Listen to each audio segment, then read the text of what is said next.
The end of the script she said, अरे इसमें तो मेरी एक ही कॉस्ट्यूम चेंज है. तो I was shocked. I said, इसने कहानी सुन के कॉस्ट्यूम चेंजेस कैसे कैलकुलेट कर लिए यार. Then after 2-3 years when I was 8 or 9, I remember once अम्मी coming and telling me कि भाई वो अब्बाजान ने कहा है कि वो थर्सडे को तुम घर पे रहना, वो कहानी सुनाने आ रहे कोई. So then I realized my father wants me to sit there. That was a big promotion for me. I said, अच्छा, he wants to know what I feel. हम क्या कर रहे हैं, हम कह रहे हैं कि भाई ऑडियंस को कि हमारी फिल्म आ रही है, आप आओ, टिकट ले लो. और अगर नहीं लिया तो 8 हफ्ते बाद हम आपके घर पे आके ये छोड़ के जाएंगे. ये हमारा बिजनेस मॉडल है. I don't know actually Javed साहब, मैं आई फील कि जो फिल्म के लिए सही होता है ना, वो करना चाहिए. तो जब मेरा जो जो जो एक्चुअली मेरी ट्रेनिंग है, मैं बताऊं जावेद साहब, actually it comes from there. I am essentially an actor. Direct तो मैंने सिर्फ एक फिल्म की है, प्रोड्यूस भी कई की, but essentially I am an actor. But my mind is not of an actor. जब मैं कहानी सुनता हूं तो usually actors try and listen from the point of view कि मेरा रोल कैसा है, मैं इसमें कैसे लगूंगा, मेरे क्या क्या मोमेंट्स हैं फिल्म के अंदर. मुझे याद है एक स्क्रिप्ट नरेशन में मैं बैठा था, तो there was an actress who was hearing the script. At the end of the script she said, अरे इसमें तो मेरी एक ही कॉस्ट्यूम चेंज है.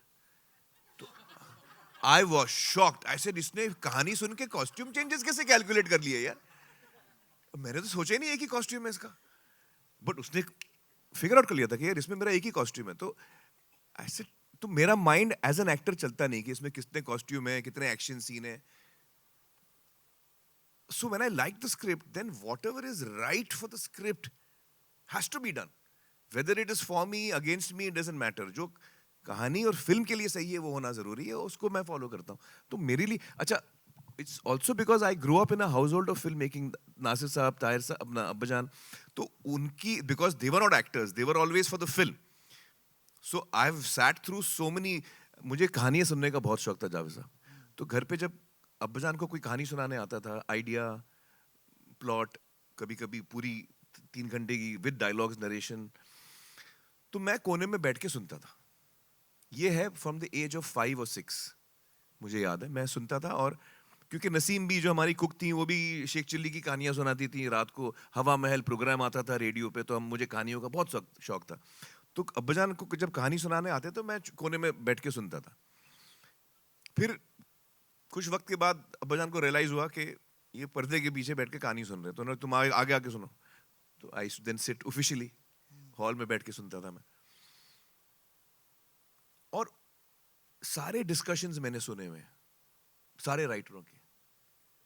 Mirza brothers used to come and narrate. Ismail Shroff had directed a lot of films at that time. He used to, हाँ. तो मुझे याद है कि that was the way I was absorbing about filmmaking, hearing the discussions, sometimes agreeing with what they were saying, many times not agreeing with what they were saying. But because I was so small, I didn't have the courage to say against them. फिर उसके बाद अब्बाजान ने फिर बीच बीच में थोड़ी देर के बाद उन्होंने पूछना शुरू किया, तुमको क्या लगता है भाई. He used to ask me. Then after 2-3 years when I was 8 or 9, I remember once अम्मी coming and telling me कि भाई वो अब्बाजान ने कहा है कि वो थर्सडे को तुम घर पे रहना, वो कहानी सुनाने आ रहे कोई. So then I realized my father wants me to sit there. That was a big promotion for me. I said, अच्छा, he wants to know what I feel. So slowly, so from the age of 5 till the age of 15-16, हर वो कहानी जो अब्बाजान ने सुनी है वो मैंने सुनी. And I did not know that time कि वो मेरा training period है. So maybe that is the thing. I don't know what it is. It must be. So my vision is not towards, I don't look at it from an actor's point of view. I always look at it from a writer or a filmmaker's point of view. बहुत अच्छा. And then as I started getting older, 11, 12, I started fighting for my points. कि मैंने कहानी सुनी, अब मैंने opinion दिया, अब मैं आर्ग्यू भी कर रहा हूँ कि नहीं मैं ही सही हूँ. जो होता है ना बच्चों में. एक्चुअली मैं इसको साउथ और नॉर्थ देखते ही नहीं हूँ जावेद साहब. For me a person is a person. वो बंदा बम्बई में पैदा हुआ है, यूपी में पैदा हुआ है, या चेन्नई में पैदा हुआ है, उसमें कोई फर्क नहीं पड़ता. ये मेरा नजरिया है. According to me the problem we are facing is something different actually. बताइए. मेरी समझ, this is whatever I my thinking, इज कि इस दुनिया में आज तक जब भी किसी ने कोई चीज बेचने की कोशिश की है कि भाई मैंने ये पैड बनाया है, आप मुझसे ये पैड खरीद लो, 10 रुपए में खरीद लो, तो आप सोचो कि यार ये पैड की जरूरत है मुझे या नहीं है. अगर जरूरत है आप ले लोगे, अगर आपको चाहिए ये पैड आप ले लोगे, और नहीं चाहिए तो आप नहीं लोगे. करेक्ट? यही business is conducted like this. ये एक ही फिल्म, एक ही इंडस्ट्री है पूरे वर्ल्ड में, और सिर्फ मतलब हम लोग ये कर रहे हैं. हम क्या कर रहे हैं? हम कह रहे हैं कि भाई ऑडियंस को कि हमारी फिल्म आ रही है, आप आओ टिकट ले लो, और अगर नहीं लिया तो 8 हफ्ते बाद हम आपके घर पे आके ये छोड़ के जाएंगे. ये हमारा बिजनेस मॉडल है. मैं अगर इसमें कुछ भी गलत बोल रहा हूं तो मुझे आप बताइए. भाई मेरी फिल्म आ रही है, आप आके देखिए, और अगर आप नहीं आएंगे तो 8 हफ्ते बाद मैं आपके घर पे आने वाला हूं, फ्री ऑफ कॉस्ट. फ्री भी नहीं, आप पैसे दे चुके हैं. एक्चुअली आपको शायद याद नहीं, आप पैसे दे चुके, आप मेरी फिल्म खरीद चुके हैं. मुझे नहीं आता एक आदमी को वही चीज 2 दफा बेचना. आपको आता है तो बेच दीजिए भाई. तो मुझे आप नहीं मुझे आता. बताइए. तो ये इस वक्त let me complete what I am saying. इसमें ऑब्वियस सवाल ये उठता है कि भाई ये फिल्म क्यों चल गई, फिर वो फिल्म क्यों चल गई. अब ये है कि मुझे जरूरत नहीं है. मैंने आपको बिजनेस मॉडल समझाया था. आपको अगर ये जरूरत है तो आप लेंगे, नहीं जरूरत है नहीं लेंगे. अब मैं जाता हूं थिएटर फैंसी के लिए. Earlier I used to go because I wanted to consume film. मुझे फिल्में देखनी थी, पहले मैं इसलिए जाता था. अब तो वो मैं कहीं पे भी देख सकता हूं, अपने जेब में आइटम है, मैं देख सकता हूं, कहीं जाने की जरूरत नहीं मुझे. अब मैं आ रहा हूं क्योंकि अब मुझे मेरा मूड हुआ आने का. उस पर आप बिजनेस मॉडल नहीं खड़ा कर सकते जावेद साहब. आप बिजनेस मॉडल खड़ा, गाड़ियां बेच रहे हैं आपके, भाई मैंने एक गाड़ी बनाई, आप गाड़ी खरीदो, नहीं लोगे तो आपके घर पे ड्रॉप कर दूंगा. ये कोई बिजनेस मॉडल हुआ?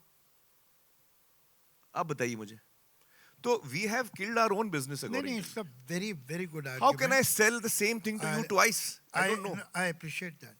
But the fact remains that there are certain people who are doing it and collecting money which is totally unprecedented. वो कैसे कर रहे हैं? कोई तो रीजन होगा ना. उनकी भी फिल्म आएगी, आपके घर आ जाएगी बाद में फ्री, मगर लोग उनकी फिल्म देखने जाते हैं. वही तो मैं कह रहा हूँ, इस वक्त फैंसी पे डिपेंडेंट है ना. ये why we are out of fancy?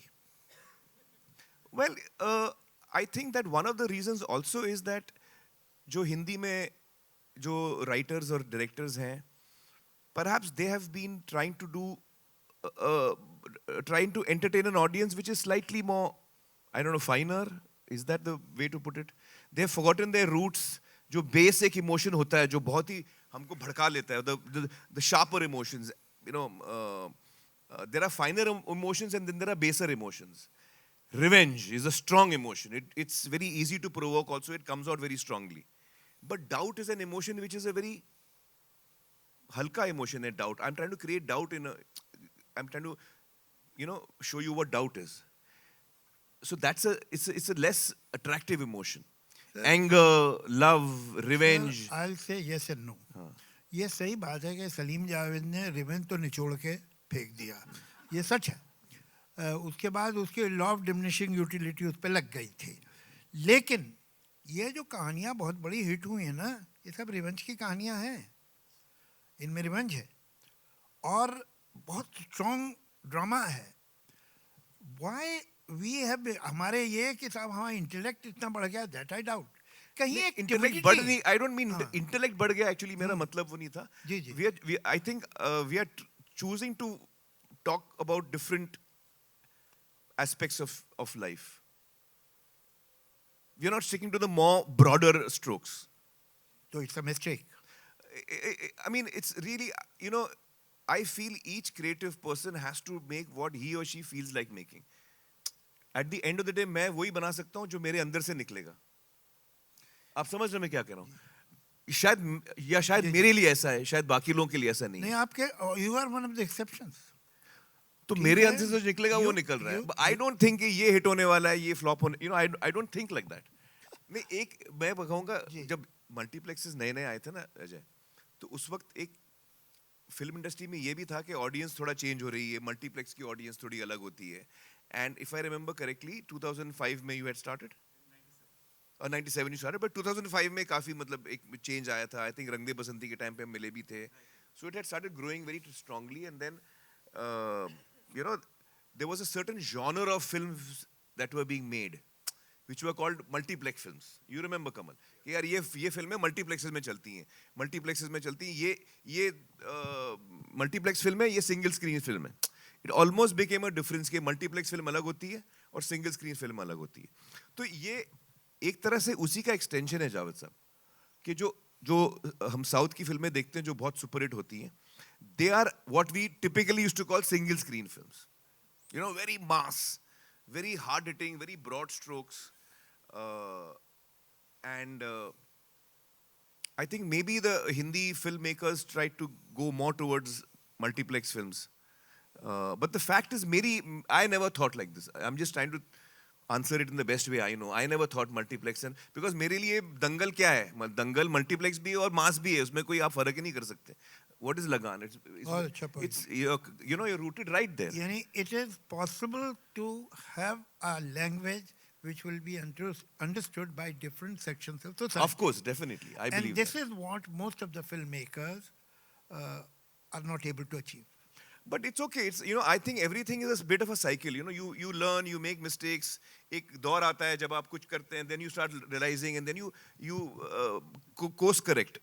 Everyone course corrects, except me. I think we failed in Lal Singh. I don't think. Yeah, no, I appreciate that. A lot of people have loved it, but I have also met a lot of people who didn't like it. In fact, Javed Saab is one of them. Javed Saab ने film देखी और मुझे बोला कि I didn't like it at all. तो फिर मैंने बाद में कांटेक्ट करने की कोशिश भी की कई बार, मगर मिला नहीं. नहीं, Javed Saab didn't like and lot of people didn't like Lal Singh Chaddha, and it didn't connect with them. तो as a person who was part of making it, मुझे realize हुआ कि कहीं पे हमने connect नहीं किया है कुछ लोगों से. कुछ लोगों से connect किया है, लेकिन ज्यादा लोगों से हम connect नहीं कर पाए.